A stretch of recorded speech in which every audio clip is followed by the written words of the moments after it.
संवेद शिखर जी जैन तीर्थ स्थल या पर्यटन स्थल झारखंड सरकार द्वारा घोषित नए पर्यटन क्षेत्र की पहचान कर उनको विकसित करने की सूची में इसका नाम प्रमुख है। इसके साथ साथ 12 ज्योतिर्लिंगों में से एक देवघर के बैजनाथ धाम और दुमका के वासुकीनाथ धाम जी का भी जिक्र है। भारत के झारखंड राज्य में पारसनाथ जी की पहाड़ियों पर लगभग 27 किलोमीटर में फैले इस संपूर्ण जैन समुदाय के प्रमुख तीर्थ क्षेत्र को संवेद शिखर जी कहते हैं। नमस्कार, मैं हूं संतोष और आप देख रहे हैं आपका अपना यूट्यूब चैनल वृंदावन हाइट्स।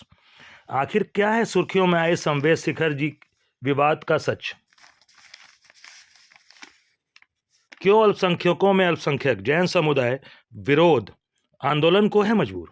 तो चलिए जानते हैं थोड़ा और गहराई से संवेद शिखर जी के बारे में, जिन्हें पार्श्वनाथ जी पर्वत भी कहा जाता है। संवेद शिखर जी जैनियों का पवित्रतम तीर्थ स्थल है। जैन धार्मिक मान्यताओं के अनुसार यहाँ उनके 24 तीर्थंकरों में से 20 तीर्थंकरों को मोक्ष की प्राप्ति हुई। दुनिया भर में फैले हुए जैन धर्मावलंबी पारसनाथ की खूबसूरत पहाड़ियों के 27 किलोमीटर क्षेत्र में फैले मंदिरों में पूजा करते हैं और संवेद शिखर जी के दर्शन करते हैं। यहाँ के कण कण को पवित्र मानने वाले जैन भक्त नंगे पांव दर्शन कर पूजा पाठ के पश्चात ही कुछ खाते पीते हैं।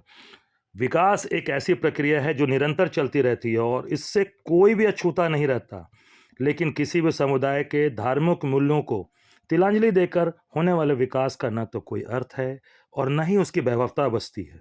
सिर्फ भारत ही नहीं, समूचे विश्व से आने वाले जैन तीर्थयात्रियों की धार्मिक भावनाओं को चोट पहुंचाकर ये कैसा विकास है? भारत की अर्थव्यवस्था में यानी टैक्स के रूप में 27% की हिस्सेदारी रखने वाले वास्तविक अल्पसंख्यक शांत जैन समुदाय आखिर क्यों नाराज है?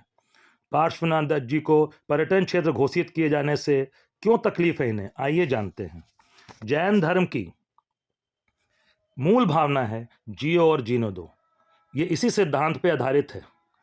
भगवान महावीर के बताए मार्ग के अनुसार एक चींटी भी पांव के नीचे न दबे, इसका ध्यान रखने वाले संभ्रांत समुदाय ने विरोध, शांति प्रिय प्रदर्शन और आंदोलन का रास्ता क्यों चुना?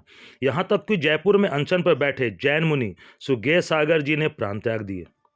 बहुत ही दुखद घटना है ये। इस समाज का सिर्फ इतना कहना है कि पर्यटन और विकास के नाम पे संवेद शिखर जी की पवित्रता और पारसनाथ जी के पर्यावरणीय मूल्यों का जो नुकसान होगा वो न हो।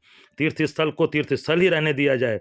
विकास के नाम पे जो मांस और मदिरा की दुकानें खुलेंगी, अव्यवस्था और गंदगी बढ़ेगी और इन सब की वजह से धार्मिक स्थल की पवित्रता खंडित होगी, इसे जैन समाज क्या कोई भी संभ्रांत समाज स्वीकार नहीं करेगा।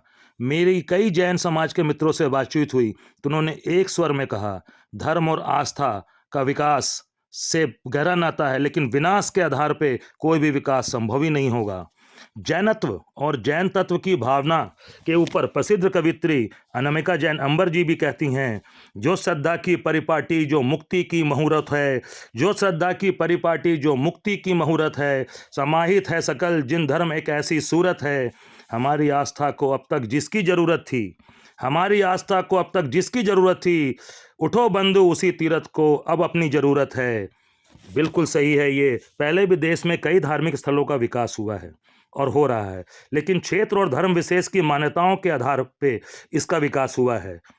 काशी विश्वनाथ कॉरिडोर, महाकाल कॉरिडोर उज्जैन में और राम जन्मभूमि तीर्थ क्षेत्र अयोध्या में इसका ज्वलंत उदाहरण।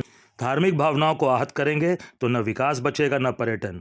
जैन समुदाय और उसका विरोध बिल्कुल सही है और सभी सनातनी भाई और बहन मुझे लगता है इसका समर्थन करेंगे और मुझे इसका पूर्ण विश्वास है। हमारा झारखंड सरकार से अनुरोध है, कृपया जनमानस और जैन धर्मावलंबियों की भावनाओं का आदर करते हुए और क्षेत्र की पवित्रता को बरकरार रखते हुए बनाए हुए विकास का निर्णय लें। वैसे नवीनतम जानकारी के अनुसार केंद्रीय पर्यावरण मंत्रालय और केंद्र सरकार जल्दी ही इस मामले में हस्तक्षेप कर उचित फैसला लेगी। जैन समुदाय के प्रतिनिधिमंडल ने राष्ट्रपति महोदया को भी अपना ज्ञापन दिया है। जल्द ही कोई एक उचित हल निकलने की आशा है। मेरी बातों से सहमत हैं तो कृपया कमेंट करके बताएं, शेयर करें ताकि ज़्यादा से ज़्यादा लोग संवेद शिखर जी की सच्चाई जान सकें। धन्यवाद, फिर मिलेंगे।